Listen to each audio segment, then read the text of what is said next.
আসসালামু আলাইকুম সুপ্রিয় ষষ্ঠ শ্রেণীর শিক্ষার্থীরা, আজকে আমরা সমাধান করব তোমাদের উদাহরণ 9।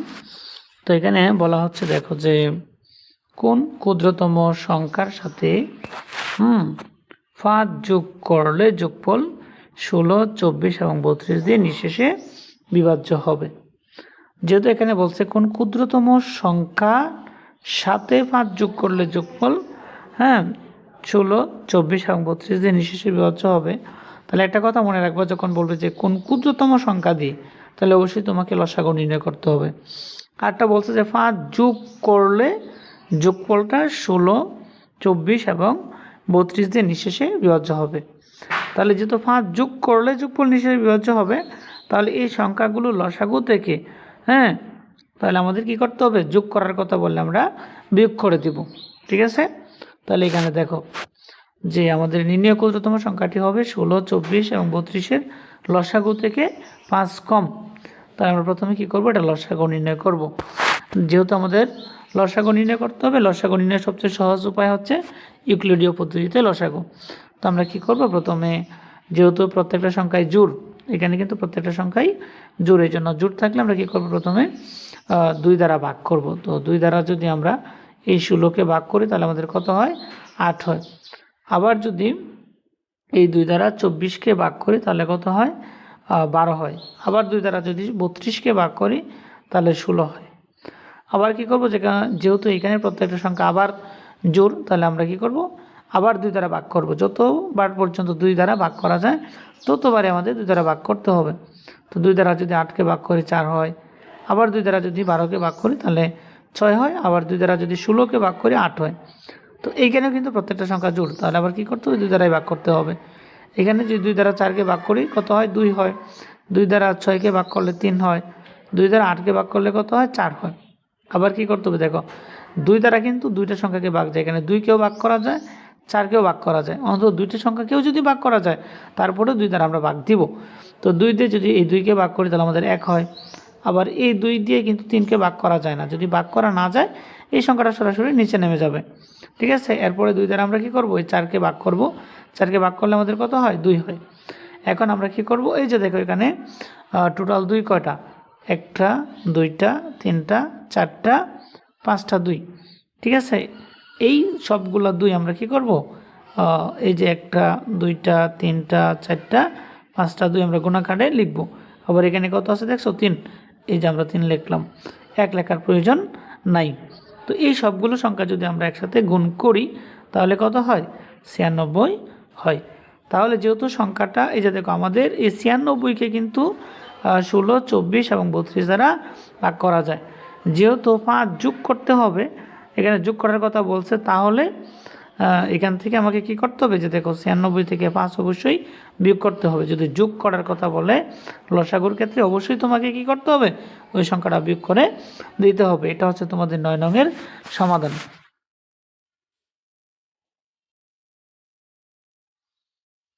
এরপরে হচ্ছে তোমাদের 10 নং উদাহরণ সৃজনশীল। তো প্রথমে এখানে আছে কয়টা, 159টি আম, এরপর হচ্ছে 227টি আম জাম এবং 401টি লিচু। তো 3টা জুড়িতে এই পরিমাণ ফল দেওয়া আছে।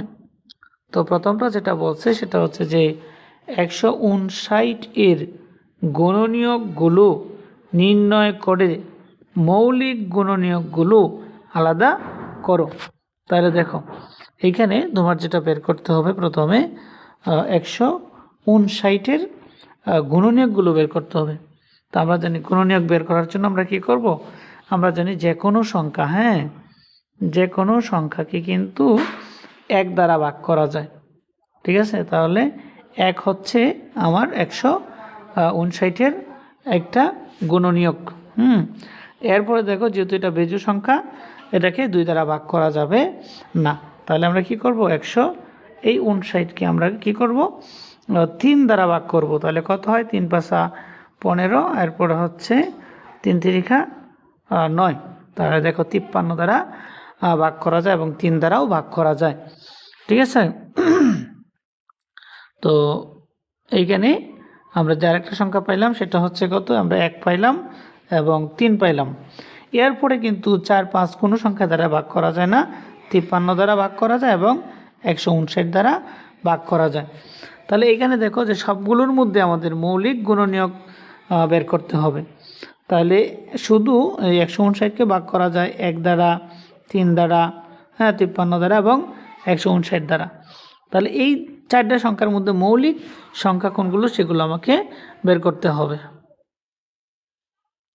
তো এই 4টা সংখ্যার মধ্যে আমাদের মৌলিক সংখ্যা হচ্ছে এখানে শুধু 3 এবং 53, কারণ 3কে এবং 53কে অন্য কোনো সংখ্যা দ্বারা ভাগ করা যায় না। ঠিক আছে, এরপরটা যেটা বলছে দেখো যে আমাদের এখানে প্রথমটার মধ্যে আম হচ্ছে কয়টা, 159টি আম। তো যদি 9টি আম, 159 থেকে 9টি আম, এরপর হচ্ছে 227টি জাম থেকে 7টি জাম এবং 401টা লিচু থেকে 1টি লিচু পচে যায়, তবে অবশিষ্ট ফলের সংখ্যা লসাগু ইউক্লিডীয় পদ্ধতিতে নির্ণয় করো। তাহলে দেখো আমাদের যেহেতু এখান থেকে 9টা আম পচে যাবে, ঠিক আছে, তাহলে 9টা আম আমাদের পচে গেলে আমাদের ভালো আম থাকে কয়টা, 160টি আম থাকে। এরপরে এখানে দেখো যে লিচু জাম থেকে আমাদের 7টা জাম পচে যদি যায়, তাহলে আমাদের ভালো জাম থাকে কয়টা, 220টি। আর এখান থেকে আমাদের কি হয়, একটা লিচু যদি পচে যায়, তাহলে আমাদের ভালো লিচু থাকে কয়টা, 400টি। তো কী করতে হবে, 160 এবং 220 এবং 400 এর লসাগু নির্ণয় করতে হবে, এবং সেটা হচ্ছে ইউক্লিডীয় পদ্ধতিতে। তাহলে দেখো তোমরা কীভাবে অঙ্কটা সাজাইবা। ঠিক আছে, তো আমরা এখান থেকে যে কাজটা প্রথমে করব সেটা হচ্ছে যে আমাদের ভালো আমের সংখ্যা আমরা নির্ণয় করব। যে প্রথম জুড়িতে ভালো আমের সংখ্যা 159টি আম থেকে যদি 9টা আম পচে যায়, তাহলে ভালো আম হচ্ছে কয়টা, 150টা। দ্বিতীয় জুড়িতে ভালো জামের সংখ্যা 227টি জাম থেকে যদি 7টা জাম পচে যায়, তাহলে আমাদের ভালো জামের সংখ্যা হচ্ছে 220টি। তৃতীয় জুড়িতে ভালো লিচুর সংখ্যা 401টি লিচু থেকে যদি একটা লিচু পৌঁছে যায়, তাহলে আমাদের ভালো লিচুর সংখ্যা হচ্ছে 400টি। তাহলে এই যে 150, 220 এবং 400 এর লসাগু আমাকে নির্ণয় করতে হবে, এবং সেটা হচ্ছে ইউক্লিডীয় পদ্ধতিতে। ঠিক আছে, তো আমরা কি করব, এখানে এই যে দেখো 150 লিখলাম, 220 লিখলাম এবং 400 লিখলাম। দেখো প্রত্যেকটা সংখ্যায় কিন্তু জোড় সংখ্যা। আমরা তো প্রথমে চেষ্টা করব যদি জোড় হয় সবসময় 2 দ্বারা ভাগ করব। তো আমরা যদি ওই 2 দ্বারা ভাগ করি 150কে 75 হয়, আবার 2 দ্বারা যদি 220কে ভাগ করি 110 হয়, আবার যদি 200 দ্বারা ওই 400কে ভাগ করি তাহলে কত হয়, 200 হয়। আবার কি করব, এখানে দেখো জোড় সংখ্যা হচ্ছে দুইটা, 110 এবং 200। তাহলে অন্তত দুইটা সংখ্যাকেও যদি 2 দ্বারা ভাগ করা যায়, তারপরে আমরা কি করব, এই 2 দ্বারা ভাগ দিব। তো এইখানে 75 যেহেতু বেজোড় সংখ্যা, 2 দ্বারা ভাগ যায় না, তাহলে 75 আমরা কি করব, নিচে লিখে ফেলব। আবার দেখো 2 দ্বারা যদি আমরা 110কে ভাগ করি তাহলে কত হয়, 55 হয়। হ্যাঁ, আবার 2 দ্বারা যদি 200কে ভাগ করি তাহলে কত হয়, 100 হয়। আমরা 100 লিখলাম। এরপরে দেখো এখানে একটা শুধু জোড় সংখ্যা আছে যেটাকে 2 দ্বারা ভাগ করা যায় না, একটাকে ভাগ করা যাবে না, অন্তত 2টাকে যদি ভাগ করা যায় তাহলে 2 দ্বারা ভাগ দিতে পারতাম। তাহলে দেখো এখানে যে সংখ্যাগুলো আছে 3 দ্বারা কিন্তু একটাকে ভাগ করা যায় না। তাহলে আমরা কি করব, 5 দ্বারা ভাগ করব। ঠিক আছে, 5 দ্বারা যদি 75কে ভাগ করি তাহলে কত হয়, 15 হয়। আবার 5 দ্বারা যদি 55কে ভাগ করি তাহলে কত হয়, 11 হয়। আবার 5 দ্বারা যদি 100কে ভাগ করি তাহলে কত হয়, 20 হয়। তাহলে এইখানে পরে দেখো যে এখানে আছে 15 আর এরপর হচ্ছে 20 আর হচ্ছে 11। তাহলে এর মধ্যে 15 এবং 20কে শুধু 5 দ্বারা ভাগ করা যায়।